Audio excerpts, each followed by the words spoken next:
Yes, I certainly would. Since Adam Feld and the sales tax proposal was already allowed in excess of 34 minutes at the last work session, why was he put ahead of Theresa and I on tonight's work session agenda? September 10th of 2013, there was an article in the Star Tribune, and it states, the $25 million sports complex, the Vadnais Heights Sports Center, that wasn't supposed to cost taxpayers money, has left the Minneapolis suburb on the hook for about a third of its annual budget, with a credit rating 12 levels lower than it was in July. Vadnais Heights, a city of 12,453, sold bonds through its Economic Development Authority to finance a 200,000 square foot sports center in 2010 with amenities such as ice rinks and soccer fields. It joins localities across the U.S. that have seen their credit ratings cut after failed bets on sports and industrial projects intended to spur growth. The Minnesota city, named after French-Canadian settlers, had its general obligation grades from Standard & Poor's and Moody's Investors Service cut to junk, from third best in the past 2 months after it opted to stop making appropriation payments for the sports complex debt following this year. By the end of 2012, disbursements may total about $2 million, compared with an annual budget of $4.9 million. The city agreed to finance the center because it would be, quote, a gateway to the community. Smaller economies are more vulnerable if such projects don't go as planned, since their communities are less diverse. It's important to note that Minnesota has seen numerous skate parks close over the last decade. Some of them are Brainerd, Burnsville, Hopkins, Cloquet, Rogers, Elk River, Lino Lakes, and probably more. Research shows that a poor location with a lack of visibility and supervision, vandalism, extreme maintenance demands, drug activity, and other crimes at skate parks have caused the closing of these parks. I sincerely hope the city of Little Falls considers another location with better visibility than the Mindog land north of town for the skate park. The following statement made by Bob Reinitz, current member of the Economic Development Association, otherwise known as Corporate Welfare Handouts Committee, and that's my terminology, is similar to the delusional statement that the Vadnais Heights Sports Complex was going to be the gateway to their community. This is Bob Reinitz's statement from last work session. I quote, "When I moved here 9 years ago, there's a lot of things that became obvious. We have a low-income area. We don't have so much businesses as we would like to have. I see the sales tax as a way to help change our image, if you will.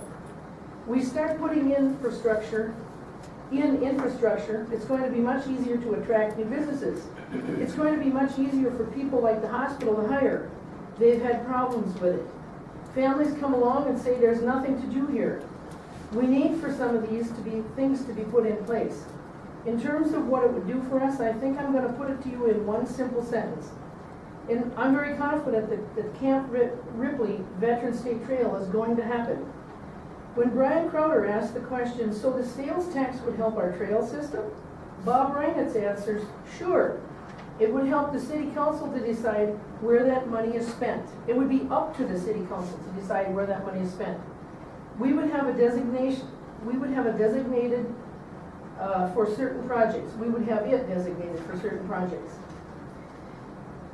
I would like to alert the public that there is a student-organized free conference happening starting today through Thursday of this week at Atwood Center at the St. Cloud State University. It's titled The Conference on Peace, Social Justice, Environment, and Animals. They are going to have 40 speakers and films and a theater production. Some highlights of the program include programs pertaining to peace and the consequences of war, such as AFRICOM, the militarization and recolonization of Africa, sexual trauma in the United States military, the moral wounds of war, child soldiers in Liberia, the war on whistleblowers, the invisible war, women against military madness, speaking on drones 101, Middle East tensions, and a witness for peace speaker on drugs, guns, and the United States policies in Mexico. There will be numerous programs and environmental and social justice programs, including Idle No More, an indigenous people struggle to save the earth, climate change and urgency of contamination around nuclear power plants, the consequences of extensive mining proposals in northern Minnesota, disability rights, the corporate funding, climate change deniers, the plight of migrant workers from Nepal, the business of sex trafficking, debate and experiences of wearing the hijab, addressing mental health issues in India, and more sessions on racism, sexism, heterosexism, and what we can do to foster positive changes for a better world. Plus, programs about animals and the 6th mass extinction of species, including the amphibian extinction crisis, wolf endangerment, factory farming, the new ag-gag bills, criminalizing undercover investigations. I'm sorry, your time is up. Thank you very much, and Theresa has a statement that she would also like to make. On Monday, September 23rd, the Mounds View City Council unanimously passed the Minnesota ASAP resolution, further connecting the dots between fiscal responsibility and shifting from wasteful Pentagon spending to meeting human economic needs here in the USA. During the council meeting, the speakers for the resolution included a public school teacher, a Lutheran pastor, and a Vietnam War veteran. To date, St. Paul, Minneapolis, Duluth, Rochester city councils have done the same, as well as over 100 Minnesota state legislators, a couple of members of the U.S. Congress, several county commissioners, a couple mayors, plus 120 plus churches, nonprofits, community groups, and college student groups across Minnesota. Soon, Minnesota ASAP will take the power it has built and approach the Minnesota State Legislature and Minnesota Congressional Delegation with a practical peace conversion plan so that we can shift from a militarized economy to one that rebuilds our nation here at home.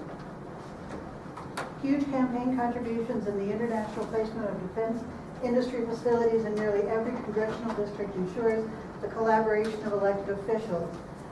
How much of this military spending is unnecessary? How much of the so-called war on terror is really about rationalizing defense industry profits and securing Middle East oil for Western corporations? U.S. foreign aid is also a form of corporate welfare because foreign countries are required to purchase American weapons systems in return for the aid. Egypt, for example, is required to spend $1.3 billion, or almost half the approximate $3 billion a year given to it in foreign aid, on American-made weapons, including crowd control weaponry their military uses to suppress the pro-democracy movement. This guarantees huge profits for private defense corporations. The enormous amount of resources and capital spent on sweetheart deals for private military corporations reduces our nation's ability to manufacture useful products, repair societal infrastructure, and produce sustainable jobs. As the cost of the wars in Iraq and Afghanistan escalate, our levees and bridges are collapsing and millions of Americans are out of work. Federal government spending on defense is more than double that of education, science, transportation, and housing and urban development combined.